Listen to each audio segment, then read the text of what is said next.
Oui, bonjour Marion Sigaud. Bonjour, Bonjour, bienvenue sur Radio Maria. merci de m'accueillir. Ah, voilà, nous reprenons donc le cours de ce parcours d'histoire de France. Alors la dernière fois, nous avions parlé notamment de la période de la chasse aux sorcières. Mhm. Voilà, et alors aujourd'hui, je crois que vous allez nous parler de la querelle jésuite et janséniste. Voilà, j'ai beaucoup étudié le jansénisme sans véritablement l'avoir voulu, simplement parce que quand on étudie le XVIIIe siècle comme je l'ai fait, on croise absolument à tous les étages la querelle, ce qu'on appelle les querelles ecclésiastiques, c'est-à-dire la guerre que menait la magistrature laïque, janséniste, contre à la fois les jésuites et l'Église qui était que les jésuites représentaient comme étant les plus obéissants aux préceptes de Rome. Donc la querelle entre jésuites et jansénistes, c'est en fait la querelle entre les oppositions à l'absolutisme royal et l'absolutisme royal et les opposants à l'absolutisme papal, En fait, c'est ça, c'est le jansénisme est apparu comme une épine dans le pied de l'autorité centralisée. Alors, qu'est-ce que c'est que le jansénisme? Le jansénisme il faut placer le jansénisme dans le cadre de la réforme protestante. Le jansénisme suit la réforme protestante. La réforme protestante, c'est le début du XVIe siècle. Le jansénisme apparaît un siècle plus tard comme se voulant une résurgence du protestantisme qui n'aurait pas rompu avec Rome. Mais l'idéologie professée par les jansénistes est à peu près la même que celle du protestantisme, c'est-à-dire que les jansénistes sont des gens qui s'autoproclament une élite. Ils veulent absolument régenter, ils veulent que les problèmes ecclésiastiques puissent être régentés par les autorités laïques. Les jansénistes sont des gens qui prétendent que des juges laïcs, des juges civils, peuvent connaître d'affaires de sacrements. Et toutes les querelles du XVIIIe siècle vont tourner autour de ça. Les magistrats jansénistes qui sont des laïcs, qui sont des gens qui n'ont rien à voir avec l'autorité ecclésiastique, veulent pouvoir décider eux-mêmes, par exemple, si tel événement est véritablement un miracle, même si l'autorité ecclésiastique, en la personne de l'archevêque de Paris, par exemple, dit il n'y a pas de miracle. Ils disent nous sommes juges, nous pouvons dire que ce sont des miracles. Ça, c'est une des caractéristiques du jansénisme, c'est qu'ils veulent pouvoir décider en lieu et place de l'Église, en tant que laïcs, sur des vérités théologiques. D'autre part, les jansénistes vont faire des campagnes absolument odieuses pour faire reconnaître des miracles, en l'occurrence ce qu'on appelait les miracles de Saint-Médard, qui étaient des exhibitions de sadomasochisme absolument odieux, d'une ignominie sans nom, qu'on appelait des miracles, parce que des gens poussé des sauts de carpe en se dénudant au cours de grandes séances dans lesquelles l'hystérie avait 90% de part et la simple folie les 10% restants.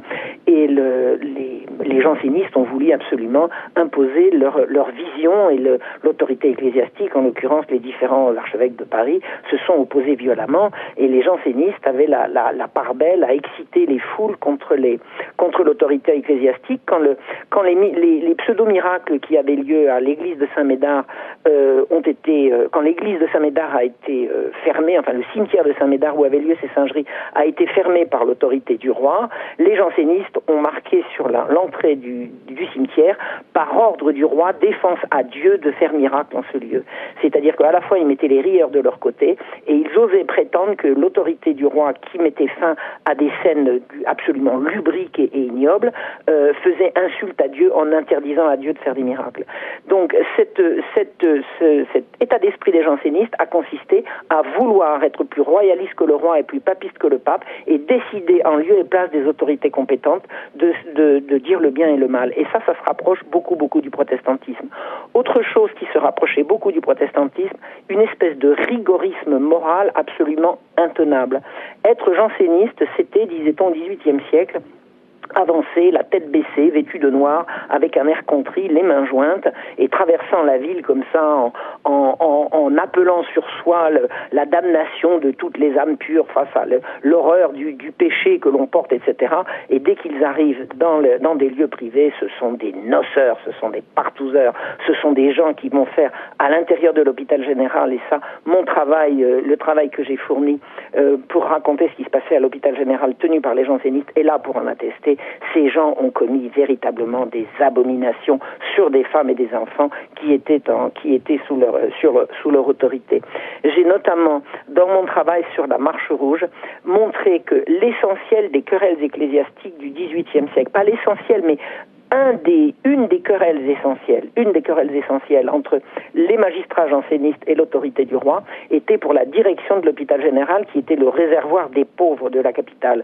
L'hôpital général était l'endroit où les gens qui avaient perdu leur outil de travail à cause d'une calamité, d'une guerre ou d'une catastrophe climatique, enfin les gens qui avaient sombré dans la pauvreté les magistrats jansénistes avaient, par la création de l'hôpital général, interdit à l'Église de s'en occuper, et avaient mis la main sur tous ces pauvres qu'ils avaient mis dans une espèce de camp de concentration à ciel ouvert qui était l'hôpital général. Et je suis allé regarder ce qui se passait au niveau des mœurs à l'intérieur de l'hôpital général. Les enfants de chœur à Bicêtre étaient dirigés par des pédérastes qui les violaient. On a énormément de témoignages là-dessus. L'écrivain Restif de la Bretonne avait été enfant de chœur précisément à cette époque-là, et son témoignage est absolument accablant.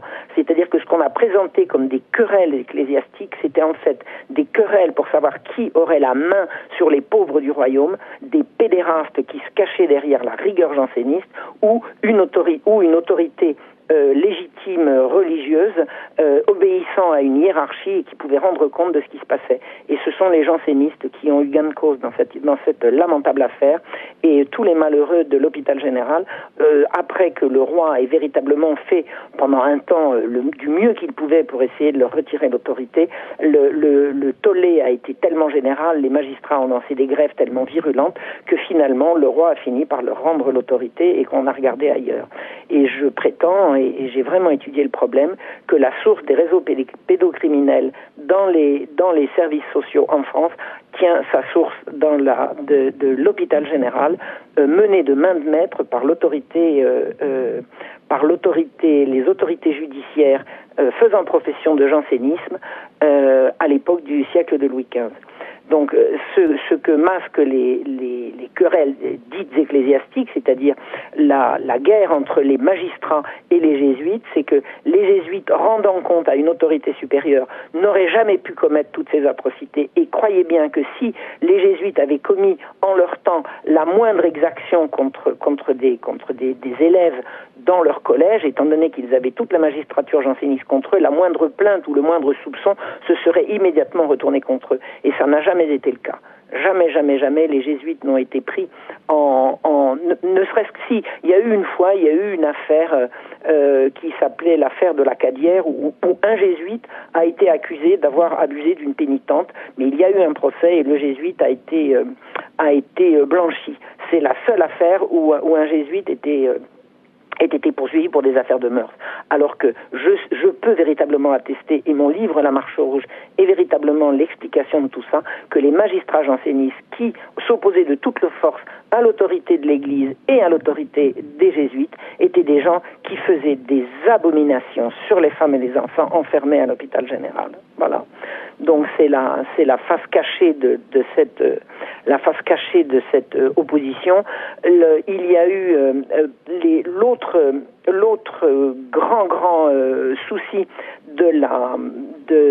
Au cœur des querelles ecclésiastiques pendant le XVIIIe siècle, c'était ce qu'on appelait les refus de sacrement. Les refus de sacrement, c'était des traquenards dans lesquels des jansénistes dont on savait qu'ils étaient jansénistes et qu'ils n'avaient pas reconnu la bulle Unigenitus, qui était la bulle que le pape avait fulminée pour condamner le jansénisme comme hérétique, les jansénistes s'organisaient pour que un mourant dont il savait qu'il était janséniste allait être approché pour les derniers sacrements, au moment de mourir, par un prêtre qui était de toute façon absolument opposé au jansénisme. Et il confrontait, et il se mettait autour du pénitent au moment où le prêtre arrivait, et le prêtre, en son âme et conscience, disait « Reconnaissez-vous la bulle unigenitus ?» Le pénitent disait « Ça ne vous regarde pas ». Le prêtre disait « Mais j'ai besoin de savoir si vous vous êtes confessé à un prêtre reconnu ». Le pénitent disait « Ça ne vous regarde pas ». À ce moment-là, le prêtre disait « Je vais donc moi vous confesser, mais est-ce que ces gens peuvent sortir ?» Et tous les gens qui étaient des comparses de la magistrature janséniste refusaient de quitter la pièce. Le mourant ne pouvait pas être confessé, et on mettait la main au collet du prêtre en disant « Vous avez refusé les sacrements », et ça passait au Parlement. Et l'affaire des refus de sacrements dont Voltaire s'est gaussé en disant que un archevêque fanatique faisait en sorte qu'on refuse les sacrements à des mauvais pénitents, c'était absolument faux. Les traquenards étaient posés à des prêtres obéissant à leur conscience et ne pouvant pas donner l'absolution dans les conditions qui étaient les leurs. Et ça a été une véritable chasse aux prêtres, une chasse aux curés sur tout le diocèse de Paris, et ça s'est étendu à d'autres communes de France. Ça a été absolument épouvantable. Les prêtres n'osaient même plus aller voir des gens qui les appelaient sur leur lit de mort. Ils avaient peur de tomber dans des traquenards avec des jansénistes faisant le siège autour du mourant et s'assurant que le prêtre n'allait pas pouvoir, en son âme et conscience, donner les derniers sacrements pour pouvoir lui mettre la main au collet en disant refus de sacrement, et refus de sacrement, ça tombe sous le coup de la loi. Alors ça n'était pas le cas. Le roi avait dit, j'exige, il avait dit aux juges, il avait dit à son parlement, j'exige que vous cessiez de vous occuper de ces affaires. Les juges ont dit oui, oui, majesté, oui, oui, et ils ont continué comme devant. Le roi n'était pas obéi, le pape n'était pas obéi, l'autorité ecclésiastique n'était pas obéie. La querelle entre les jansénistes et les jésuites, c'est en fait une tyrannie insensée qui a été menée par une magistrature, mais véritablement, de ce point de vue-là, absolument odieuse.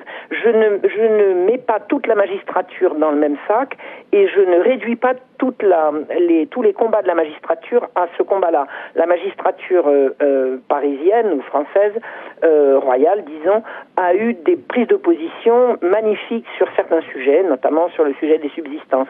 Mais pour ce qui concerne les querelles ecclésiastiques et la guerre entre jésuites et jansénistes, j'ai vraiment vu dans le courant de mes études et dans toutes les recherches que j'ai faites que les jansénistes étaient des gens de mauvaise foi, hypocrites, et qui ont véritablement opéré un travail de sape à la fois de l'autorité royale et de l'autorité ecclésiastique, et le résultat, le triomphe du jansénisme, ça a été la constitution civile du clergé et la fin de l'Église d'Ancien Régime.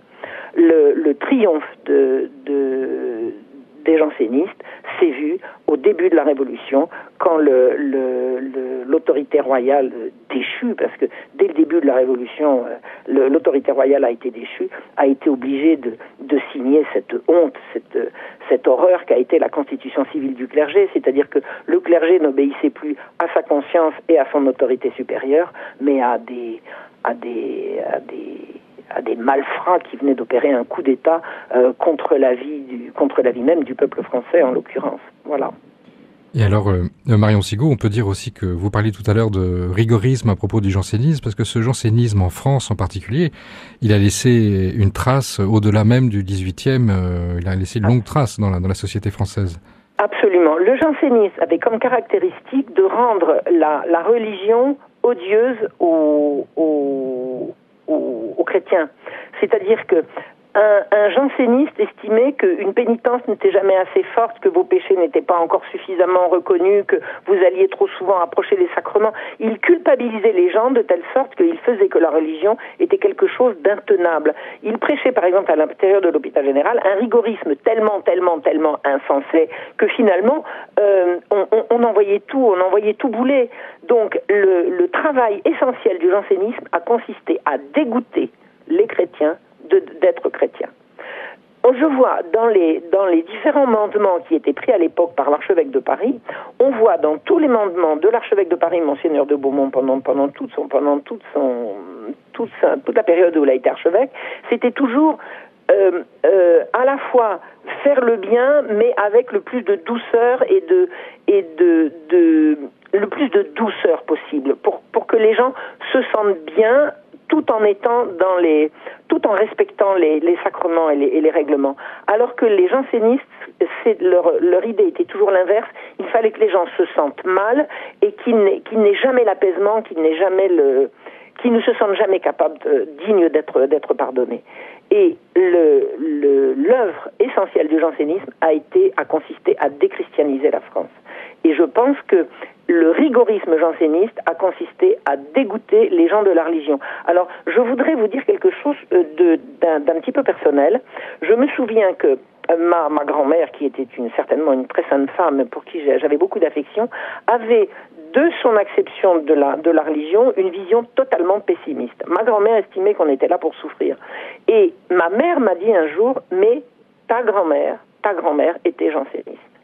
Alors, j'ai essayé de faire une petite enquête pour savoir s'il y avait eu des résurgences de jansénisme qui avaient pu atteindre le XXe siècle ou la fin du XIXe pour ce qui concerne la jeunesse de ma grand-mère, et je n'en ai pas trouvé.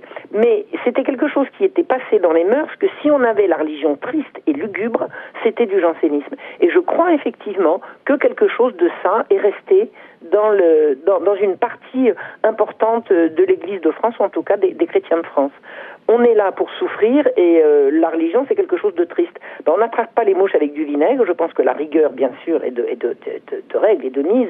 On doit être rigoureux, mais doit-on forcément être triste? Je veux dire, est-ce que la religion chrétienne, c'est pas également la religion de la joie et du partage joyeux des belles choses? Voilà. C'est le jansénisme, je crois, a laissé des traces de ce côté lugubre qui a fait fuir tellement de gens et qui a certainement contribué à vider les églises. Autant de Louis XV, les églises étaient pleines tout le temps. On disait, si vous voulez savoir combien il y a d'habitants dans un village, allez à la messe et faites-vous dire par le curé qui est malade et mourant. Vous prenez le nombre de gens qui est à la messe, vous rajoutez le nombre des malades et mourants, et vous avez la population d'une commune. Bon, tout ça c'est parti. La déchristianisation a immédiatement suivi la Révolution française. Alors il y a eu des rechristianisations, nous sommes bien d'accord, mais ça n'est jamais revenu à ce que c'était avant, parce que le christianisme lugubre a laissé des traces durables dans la société française. Et je suis sûr que c'est un des héritages que nous a laissé le jansénisme. D'ailleurs, les jansénismes, que reprochaient-ils aux jésuites? Leur morale relâchée. La morale relâchée, c'est faux d'ailleurs. Les jésuites n'avaient pas du tout une morale relâchée, mais ils avaient de l'indulgence pour les pécheurs, alors que les jansénistes n'avaient pas d'indulgence pour les pécheurs. Ils les vouaient aux gémonies, ils les menaçaient, voilà. Il y a d'un côté une religion qui tente non pas des accommodements avec le bien et le mal, il ne s'agit pas de ça, mais qui cherche. Regardez par exemple la charité d'un Saint Vincent de Paul. Saint Vincent de Paul disait: la misère doit être soulagée. Les jansénistes disaient: la misère en soi est un bien. Ben non, la misère doit être soulagée. Elle n'est pas un bien. Si elle était un bien, on ne devrait pas la soulager. Et effectivement, à l'hôpital général, les jansénistes ne soulageaient pas la misère. Ils la rendaient pire, ils la rendaient insupportable. J'ai eu un mot en étudiant la façon dont ces gens traitaient les pauvres à l'hôpital général. Ils les traitaient comme des salauds de pauvres. Salauds de pauvres. Comment ose-t-on être pauvre? Vous êtes pauvre, eh bien on va vous châtier. C'était exactement ça. Et c'est, je crois, absolument contraire à l'esprit évangélique, c'est absolument contraire à l'esprit de notre Seigneur, et c'est ça entre autres, notamment, que le jansénisme a propagé, et je crois qu'il en est resté des traces assez vivaces, certainement, dans une partie de l'Église française. Voilà. C'est en tout cas l'impression que j'en ai, mais il me semble avoir compris à votre question que c'était peut-être votre impression aussi. Est-ce que je me trompe? Oui, tout à fait. En fait, ils ont totalement oublié la miséricorde, en fait. Voilà, il n'y a pas de miséricorde. Et ce qu'ils appellent la charité, c'est pas la charité non plus, parce qu'il n'y a pas de charité s'il y a la haine de l'autre. Les jansénistes haïssaient les pauvres. Ils haïssaient les pauvres. Un pauvre, c'était un feignant. Il n'y a qu'à se retrousser les manches. Ben voyons. Allons. Oui, allons. C'est facile quand on est riche de dire ça. Oui, c'est une tentation aussi de la pureté qu'on a retrouvée aussi dans des hérésies bien avant le jansénisme. Toujours la tentation du pharisianisme et de la pureté. exactement ça. Mais l'esprit, je ne sais plus si c'était Mazarin ou Richelieu, l'un des deux avait dit, le jansénisme, c'est du calvinisme rebouilli. C'est une belle formule. Pardon ? C'est une très belle formule. Hein, c'est beau, hein ? Ça veut dire que c'est du protestantisme caché derrière une apparence de catholicisme. C'est quoi la différence entre le catholicisme et le protestantisme sur le plan formel ? C'est qu'il y en a qui ont rompu avec Rome et d'autres non. Mais sur le plan du fond, c'est les mêmes. Et essentiellement, les jansénistes, comme les protestants, disent « Jésus-Christ n'est pas mort pour tous les hommes. Il est mort pour ceux qui ont la grâce. Et la grâce, il la donne à qui il veut. » Alors que le véritable catholicisme dit « Dieu donne la grâce à tout le monde, et l'homme est libre, avec cette grâce, de faire son salut ou pas. » Le jansénisme, comme le protestantisme, dit que c'est Dieu qui décide de qui fera les biens ou le mal. Il n'y a qu'à laisser faire Dieu. Il n'y a qu'à laisser faire Dieu. On ne sera jamais justifié par ses actes. Oui, et puis alors à ce moment-là, il y a les élus et puis les autres. Mais c'est exactement ça. Il y a les élus et il y a les autres. Et les jansénistes avaient suraigu le sentiment que c'était eux qui avaient la vérité et tous les autres étaient dans l'erreur. Et c'est véritablement une abomination. Sur le plan social, c'est terrifiant. Sur le plan social, c'est terrifiant parce que ça exclut toute action en direction d'un mieux-être collectif. Et c'est d'ailleurs la raison pour laquelle le grand roi Louis XIV détestait à ce point les jansénistes, parce qu'il les avait compris tels que je vous l'ai décrit, il les avait bien vus comme ça. Et un roi est là pour faire marcher le royaume. Pas pour que les pauvres restent pauvres et que les riches restent riches. C'est pas ça. Il faut que tout marche, il faut que chacun prenne sa place et tire tout le monde vers le haut. Il y a une responsabilité collective dans un royaume des uns vis-à-vis des autres. Si seuls les élus seront sauvés et que tous les autres seront voués à l'enfer, à quoi ça sert de faire en sorte que ça marche ? Il n'y a qu'à laisser Dieu faire. Un roi n'est pas un roi s'il laisse faire une secte pareille, s'il laisse une secte pareille diriger la justice de son pays. C'était pas possible. Et Louis XIV a été extrêmement sévère avec les jansénistes. Il n'arrivait pas dans la dentelle, hein. Il a ouvert des culs de basse-fosse et puis hop, il a envoyé de culs de basse-fosse. Non, il les a envoyés en prison. Les prisons du roi étaient beaucoup plus douces que ce qu'on imagine. Hein. Les culs de basse-fosse, c'est une image. Mais Louis XIV dès qu'il a compris à qui il avait affaire et qu'il a compris que ces gens ne voulaient jamais obéir, c'était une espèce, ils étaient en train de reconstituer un État dans l'État dont les guerres de religion avaient montré les guerres de religion entre catholiques et protestants avaient montré l'importance et la gravité. Donc il a compris que les jansénistes étaient en train de recommencer. Donc il les a emprisonnés. Malheureusement, au moment de la Régence, et ça je raconte ça dans mon livre sur le tournant de la Régence, au moment où le régent a voulu obtenir du Parlement de Paris qui lui donne les pleins pouvoirs à la mort de Louis XIV, le lendemain de l'arrivée du régent au pouvoir, je dis bien le lendemain, le roi est mort le 1er, et je vous parle du 2 septembre, le régent a fait ouvrir les prisons, il a fait sortir tous les jansénistes. Et la Révolution française a eu lieu. Voilà. Nous avons Carmen en ligne, je vais vous la passer, elle a une question pour vous. Oui, bonjour Carmen. Bonjour. Bonjour. À un moment donné aussi, les artistes, tout ce qui était comédiens, saltimbanques, étaient condamnés aussi. Est-ce que ça vient aussi du jansénisme ? Je ne crois pas. Je ne crois pas que les jansénistes aient eu la moindre part à ce propos. Je n'ai pas étudié le problème. Je vous dis sincèrement, honnêtement, vous me posez une question pour laquelle je n'ai pas la réponse, parce que j'ai beaucoup plus étudié le siècle de Louis XV que celui de Louis XIV, et cette condamnation des comédiens, c'est ce qu'on voit autour de Molière. Enfin, c'est un problème qui a été étudié surtout autour du siècle de Louis XIV. Donc, je n'ai pas étudié le problème. Je crois que non. Je pense que c'est l'Église en tant qu'elle-même qui se méfiait beaucoup des comédiens qui faisaient profession de mentir. Voilà. Il y a quelque chose dans le métier de comédien qui relève du mensonge et du voilà. Donc ce n'est pas pour dire que c'est bien ou c'est mal de l'avoir condamné, mais je suis à peu près certaine que ça n'a rien à voir avec le jansénisme. Alors, est-ce qu'il y aurait quelque chose de la Compagnie du Saint-Sacrement ? Je crois sincèrement que c'était une position officielle de l'Église. Voilà. Mais je n'ai pas étudié le problème. J'aimerais alors, vous voyez, si le sujet vous intéresse, si vous pouviez trouver la réponse à cette question, ça m'intéresserait de la connaître. Voilà. Alors, je sais que la Compagnie du Saint-Sacrement, qui sont un peu vous voyez ce que c'est la Compagnie du Saint-Sacrement ? C'est ceux qui sont dénoncés par Molière dans le Tartuffe. C'était des laïcs dévots qui sont à peu près les précurseurs des jansénistes. Ce sont eux qui ont inventé l'hôpital général. Ils sont un peu les précurseurs des jansénistes. Et eux, ils se dressaient contre ce qu'ils appelaient les abominations du carnaval. Mais le carnaval, c'était 2 jours par an, puisque c'était Mardi Gras et la mi-carême.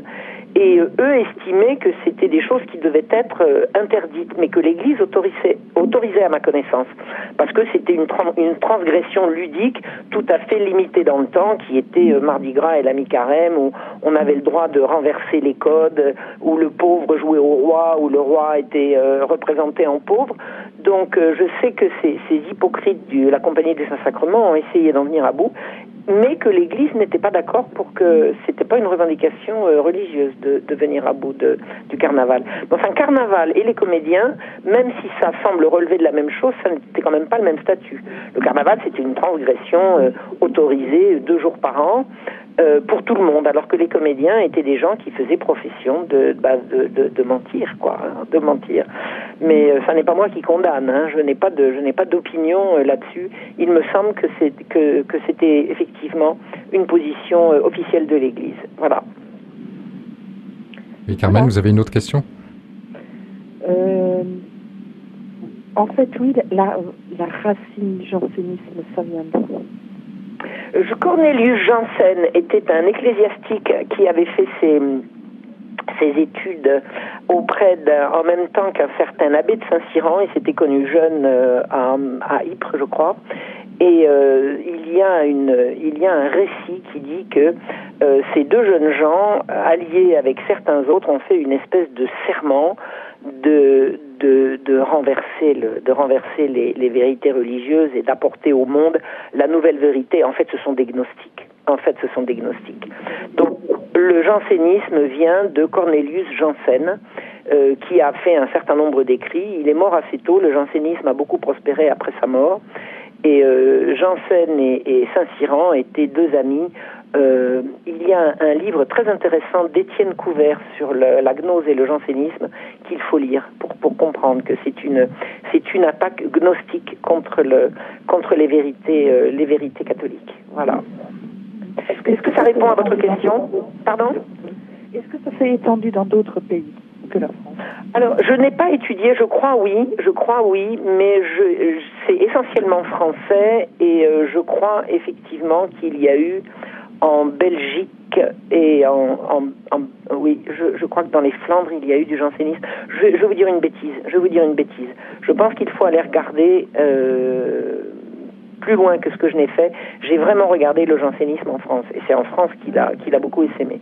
Il est vraisemblable qu'il y a eu probablement en Allemagne, en tout cas en Hollande et en Belgique, en Belgique, la Belgique n'existait pas, disons dans les Pays-Bas, il y a eu effectivement des foyers jansénistes. Mais considérer le jansénisme comme une attaque gnostique, ça me semble absolument une vérité première. Une vérité première. Voilà. Merci. Voilà, ai-je répondu à votre question ? Oui. Bien, je vous remercie de me l'avoir posé. Merci Carmen. Voilà, à bientôt. À bientôt. À bientôt, au revoir Carmen. Oui, donc Marion Sigaud, donc c'était Janssen, vous disiez. Alors comment on peut situer Pascal, parce que Pascal n'était pas ouvertement affilié au jansénisme, même si dans l'esprit il l'était. Pascal professait le côté le plus lugubre de l'existence. Pascal disait: ne me plaignez pas d'être malade, on ne plaint pas un chrétien d'être par accident ce qu'il devrait être naturellement, c'est-à-dire malade, souffrant, etc., etc. Le côté lugubre et insupportable, c'est un anti-humanisme en fait. Pascal, c'est un anti-humanisme, et véritablement le jansénisme est un anti-humanisme. Je parle de l'humanisme chrétien, je ne parle pas de l'humanisme anti-chrétien. L'humanisme chrétien qui veut que on fasse tout pour porter le savoir au plus grand nombre, porter le mieux-être au plus grand nombre, porter la vérité au plus grand nombre pour que les gens aillent mieux, pour que la société progresse. Ça, c'est de l'humanisme. Le jansénisme se présente comme un anti-humanisme. On est là pour souffrir. Pascal est une figure emblématique de ce masochisme. Pascal reprochait à sa sœur de faire des baisers et des caresses à ses enfants. Il disait: comment osez-vous donner de si mauvaises habitudes à vos enfants, déshabituez-les de ces douceurs. C'est monstrueux. Reprocher à une mère de donner des baisers et des caresses à ses enfants, alors que fait la mère en câlinant ses enfants? Elle leur donne l'amour, elle en fait des hommes, elle les fait entrer dans les grandes familles humaines, la grande famille humaine, et elle leur enseigne l'amour divin, en fait. C'est par là que ça passe, c'est par la tendresse et l'amour de la mère. Pascal disait: mais arrêtez ça immédiatement, vous leur donnez des mauvaises habitudes. C'est lugubre, c'est sordide. Pascal était véritablement de ce bord-là, c'est-à-dire un anti-humaniste. L'anti-humanisme du jansénisme, oui, on peut présenter ça comme ça. Alors c'est vrai que vous disiez ça sur le plan de ces écrits, notamment je pense évidemment aux pensées qui sont restées très très célèbres et qui ont été beaucoup lues. Il y a des très belles pensées quand même chez Pascal, mais là vraiment sur le plan des mœurs et de la vie quotidienne, c'était du jansénisme intégral. Alors, bon, je n'ai pas lu toutes les pensées de Pascal. Moi, ce que j'ai lu, c'est ce qu'il a écrit d'absolument odieux sur... alors, attendez, vous m'arrêtez si je suis en train de dire une bêtise, parce que comment s'appellent ces textes épouvantables qu'il a écrits contre les jésuites? Excusez-moi, j'ai un... Alors, je sais qu'il a écrit un premier ouvrage, c'est là où il s'est fait connaître, ça s'appelait, attendez, j'ai plus le nom non plus, c'est Lettres, ça commence par Lettres, mais ça a été, je crois, le premier écrit polémique contre les jésuites, justement. C'est les provinciales. Les provinciales, tout à fait. Il a menti dans les provinciales pour attaquer les jésuites. C'est-à-dire il attaquait les jésuites sur des choses que les jésuites n'avaient pas dites. Alors je n'ai pas les détails ici. Je sais qu'en son temps j'ai regardé ça. Pour attaquer les jésuites, on dit les jésuites disent ça et regardez comme ils ont tort, et peu importe la vérité, les attaques de Pascal contre les jésuites ont été faites pour faire rire et faire du mal. Certainement pas pour faire avancer la vérité. Et alors Marion Sigaud, est-ce qu'on pourrait dire, ou bien est-ce que c'est exagéré, dire que finalement la fin du jansénisme, qui a perduré encore pendant longtemps, peut-être même un peu déroulant encore au XXe siècle, est-ce que c'est vraiment Vatican II et l'accent mis sur la miséricorde divine qui avait été vraiment le tournant? Je ne peux malheureusement pas répondre à cette question. Pour moi, je vois, sur le plan social, la fin des jansénistes, elle suit pratiquement, sur le plan social, j'entends, la disparition des jésuites. C'est-à-dire que les jansénistes ont mis tellement toute leur force à obtenir la destruction des jésuites, que quand les jésuites sont finalement interdits en France en 1765, on peut dire que les jansénistes n'ont pratiquement plus de travail à faire. Cela dit, ils sont encore présents. Ils sont présents idéologiquement. Alors je dis socialement, ils ont disparu, mais il n'y a plus besoin de jansénistes. Mais puisque ce sont eux qui ont fait la constitution civile du clergé, on les retrouve et on voit toute l'influence qu'ils ont pu avoir sur la suite des événements. Au-delà, ne me posez pas la question, ça n'est pas du domaine de ma compétence. Je ne sais pas. Véritablement, je ne sais pas. Je ne sais pas. Je sais que les jansénistes n'ont jamais fait montre de la moindre commisération et la moindre charité dans aucun des cas qu'ils ont traités. Ils ont toujours été des rigoristes intransigeants et rendant la religion odieuse. Là où les jansénistes passaient, les églises se vidaient. Incontestablement. Et alors Marion Sigaud, est-ce qu'on connaît la position par exemple de Voltaire par rapport à cette querelle, qui devait se réjouir, lui, peut-être quelque part de ces divisions? Voltaire est tellement hypocrite que c'est dur de pouvoir résumer sa position. Sa position, c'était qu'ils se battent entre eux. Et puis je crois qu'il avait trouvé une formule, on pendra le dernier jésuite avec les tripes du dernier janséniste ou un truc comme ça. Je crois que c'était lui qui avait trouvé cette formule absolument abominable. Donc il se gaussait beaucoup de tout ça en disant laissez ces catholiques crétins s'entretuer. Mais honnêtement, dans son fort intérieur, on sait très bien que Voltaire était avec les jansénistes, parce qu'en sous-main, les jansénistes étaient avec les Lumières. Les jansénistes, sous couvert d'ultra-catholicisme, étaient en fait des gens qui sapaient l'autorité ecclésiastique, comme les Lumières sapaient l'autorité religieuse. Et j'ai fait récemment une conférence à Paris, dans laquelle j'expliquais que le parallèle à faire idéologiquement entre ce que prônaient les jansénistes et ce que prônait l'encyclopédie est à faire point par point. Ils étaient objectivement du même bord. Ils avaient la même haine des petites gens, la même haine de la pauvreté, le même élitisme. C'est Diderot, je crois, qui dit que la raison est aux philosophes ce que la grâce est aux chrétiens. Eh ben oui. Pour le philosophe, la raison, elle est donnée à l'élite, et pour le janséniste, la raison, elle est donnée, la grâce, elle est donnée à l'élite. Ils ont exactement le même état d'esprit, ils ont la même mentalité, et les mêmes vont mener au même résultat, à savoir le renversement de l'absolutisme royal et de la France chrétienne pour le remplacer par la République maçonnique. C'est clairement ça qui s'est passé. C'est clairement ça qui s'est passé.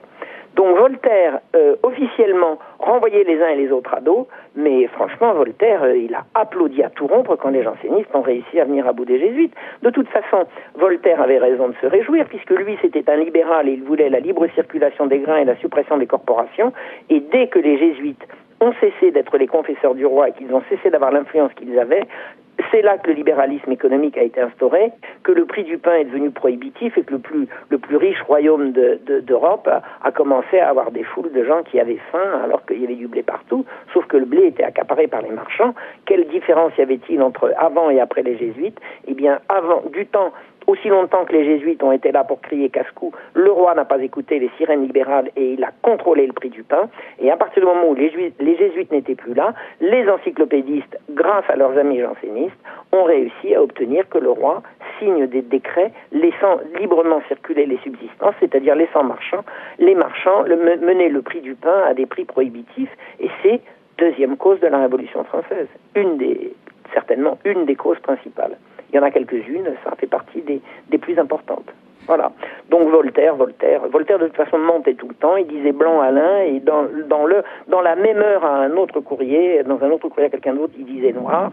Je crois avoir compris suffisamment le personnage pour savoir qu'il s'est beaucoup, beaucoup réjoui de la victoire des jansénistes sur les jésuites. Ça, c'est certain.